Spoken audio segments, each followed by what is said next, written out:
Somos estudiantes de la Universidad Nacional de San Agustín y hoy en este video queremos compartir con ustedes una experiencia que nos marcó profundamente, nuestro viaje a Quillabamba en la región Cusco. Un viaje que no solo fue turístico, sino también pedagógico, donde aprendimos sobre la agricultura, biodiversidad, cultura y sobre todo sobre la vida en comunidad. Así entonces comenzó nuestra travesía, un viaje largo, sí, pero lleno de aprendizajes asombrosos, aprendizajes valiosos y momentos que quedarán grabados para siempre. Salimos cruzando la sierra sur del Perú rumbo a la Ceja de Selva. Nuestro primer descanso fue en el peaje de Patahuasi, ubicado a más de 4.000 metros sobre el nivel del mar, en plena cordillera. Ahí, el frío fue intenso, pero una pequeña cafetería nos recibió con pan caliente y café recién hecho. Muchos aprovecharon para tomar fotos con la neblina de fondo y otros simplemente para abrigarse más. Fue el primer momento en el que nos dimos cuenta de que este viaje iba a ser muy especial. Urubamba al amanecer. Tras varias horas de viaje nocturno, llegamos finalmente a nuestro siguiente destino. Urubamba, ubicada en el corazón del majestuoso Valle Sagrado de los Incas.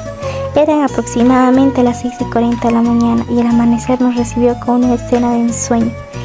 El cielo completamente despejado, los primeros rayos del sol tiñendo de dorado las montañas y el canto armonioso de las aves andinas dándonos la bienvenida. Urubamba es considerado uno de los lugares más fértiles del Cusco. Desde tiempos ancestrales ha sido una zona agrícola clave, donde los incas cultivaban maíz, papa y otros alimentos fundamentales para su civilización. Caminar por estas tierras es como pisar historia viva, donde la naturaleza y la cultura se entrelazan en cada rincón. Nuestra primera parada fue la plaza principal, un espacio tranquilo y lleno de encanto. Allí descansamos un poco, compramos algunas provisiones y nos tomamos un momento para apreciar los detalles, los árboles, la arquitectura colonial, la vida local comenzando a despertar. Todo parecía estar en calma, como si el tiempo avanzara más despacio en este lugar. Luego nos dirigimos hacia los puentes más representativos de Urubamba, que cruzaba el río del mismo nombre. Desde ahí la vista era impresionante. A lo lejos se alzaban montañas cubiertas de vegetación. El agua del río fluía con serenidad y se podían ver las casas de adobe y personas iniciando jornadas diarias. Eran como mirar una postal viva del Valle Sagrado. Un dato curioso y muy interesante es que el nombre Urubamba proviene del quechua, Uru, que significa araña, y Pampa, que significa llanura, aunque también hay quienes afirman que su verdadero significado es planicie de cosecha abundante, lo cual tiene muchos sentidos si uno observa lo fértil y generoso que es este valle. Nuestra breve pero intensa visita a Urubamba nos dejó una sensación de paz, conexión con la naturaleza y un profundo respeto por la sabiduría ancestral de este pueblo. Fue un amanecer que sin duda quedará grabado en nuestras memorias. Paradas en Tacna y Abra Málaga. Después del breve paso por Urubamba, seguimos la ruta rumbo a Quillabamba, pero con varias paradas importantes en el camino. La primera fue cerca de una zona conocida como Tacna, aunque no es la ciudad del sur, donde conocimos a nuestros choferes, quienes serían nuestros guías silenciosos durante todo el trayecto. Allí también aprovechamos para ver un poco del entorno, respirar aire puro y estirar las piernas. Poco después llegamos a un lugar que a muchos nos sorprendió por su belleza, Abra Málaga, a más de 4.300 metros sobre el nivel del mar. Este punto es uno de los pasos montañosos más altos del Perú, que conecta la sierra con la Ceja de Selva. Nos detuvimos en una cafetería del mismo nombre, rodeada de neblina y vegetación andina. Pudimos comprar café, chocolate y tomarnos fotos con el fondo casi mágico del lugar. Un dato interesante, en Abra Málaga se pueden encontrar microclimas únicos y es hábitat de especies como el oso andino y el gallito de las rocas. Cerca de Panasnion, en el centro poblado de Alfamayo, visitamos una pequeña productora artesanal de té, liderada por una señora local con un proyecto lleno de dedicación, donde nos abrieron con las puertas abiertas, dándonos entrada a su área de producción de té, recibiéndonos con un pequeño bocadillo, siendo estos chifles que ellos mismos preparan. Nos hablaron un poco de su larga trayectoria, de cómo llegaron ellos a cultivar el té, de todas las páginas que tienen en Facebook, Instagram e Internet, siendo una de estas la Academia de Té Paichen. Nos comentó que parte de su trayectoria, que antes su padre cultivaba el té. Así, y al fallecer, siendo esta la única hija, siguiendo su legado, cultivando té también. Nos habló un poco más sobre el té, también de cómo llegó el té desde Japón hasta el Perú, contándonos un pequeño relato de un hacendado que puso un par de semillas de té en su bastón y los trajo directamente hacia el Perú, así trayendo el té a este lugar, siendo este lugar el único lugar de producción de té de todo el Perú. Nos comentó un poco de todos los tipos de té que tienen a su disposición, como el té verde, el té negro y el té de roca. Sobre el té verde nos comentaron un poco que es un té muy bueno para las articulaciones, los huesos y el calcio, y también sirve muchísimo para bajar de peso. Nos comentaron sobre el té negro, que era un té que llenaba de energía. No eran tan potentes como el Powerade o la Monster, pero tenían un proceso más bajo. También te ayudaba mucho en momentos de frío, llegándote a calentar. Sobre el té de roca nos comentó que es uno de los tés un poco caros, ya que crecía en las rocas y al momento de catar tenía un sabor distinto a los diferentes tipos de té. Así el té siendo uno de los más caros por su sabor, ya que los minerales de la roca se pasaban al té. Nos hablaron asimismo de cómo llegar a catar el té y tener un mejor sabor al probarlo. Primero se observa las hojas secas, se huele estas mismas. Luego el olor y el color del té pueden ser preparados. Al probar, sorbe el té para airearlo, permitiendo que los sabores se desarrollen en la boca. Nos comentaron un poco de cómo es su preparación. Así siendo poniendo un poco de agua caliente antes de preparar el té, para que el recipiente adquiera una temperatura y no se raje o rompa por los contrastes de temperatura. Después descarta el agua y pone el que vayas a emplear para el té. Pones algunas hojas secas de té en el agua.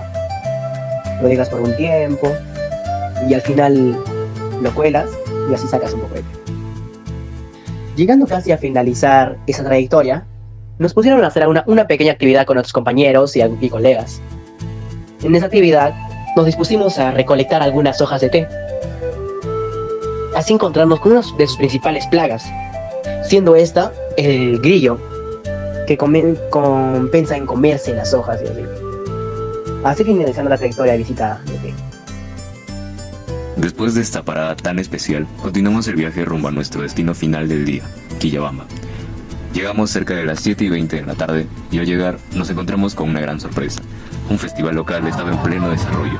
Música en vivo, bailes tradicionales y un ambiente lleno de energía nos recibieron con los brazos abiertos. Quillabamba es conocida como la ciudad del eterno verano gracias a su clima cálido y constante durante todo el año. Se ubica a unos 1050 metros sobre el nivel del mar y es la capital de la provincia de La Convención. Esa noche nos separamos para buscar hospedaje, cenar algo y disfrutar un poco más de la ciudad, sus luces y su gente. Al día siguiente partimos temprano hacia el distrito de Echarati, cruzando el río Vilcanota y entrando en un territorio agrícola de enorme riqueza. Antes de llegar al campo de mandarinas, los docentes que nos acompañaban ofrecieron una breve charla introductoria.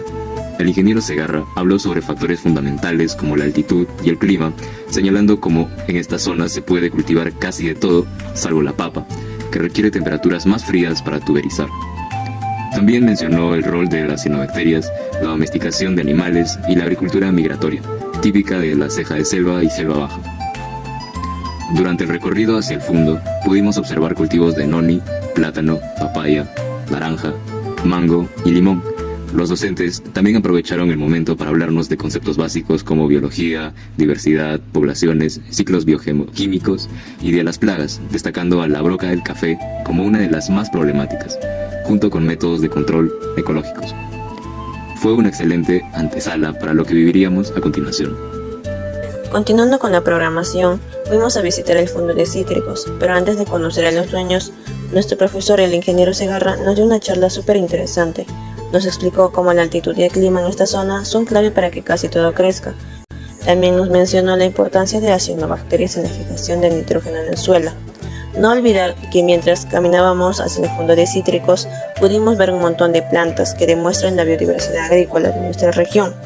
Noni, plátano, papaya, naranja, mango y limones. Luego, otros profesores nos compartieron sus conocimientos, hablaron de biología, diversidad de especies, poblaciones, ciclos químicos y algo muy importante para cualquier agricultor, las plagas. Nos dieron el ejemplo de la famosa broca del café, un insecto minúsculo que perfora los granos y es considerada una de las plagas más destructivas. Finalmente, llegamos al campo y conocimos a los anfitriones, doña Fidelia y don Paulino. Don Paulino fue nuestro guía principal por su espectacular campo. Nos sorprendió que, además de sus famosos cítricos como la mandarina y la naranja, también cultivan mango, plátano y hasta coca. Don Paulino nos compartió secretos de su cultivo. Nos contó que la mayoría de sus plantas son injertos, una técnica que permite combinar características deseables de dos plantas como la resistencia a enfermedades y la alta producción de la variabilidad injertada.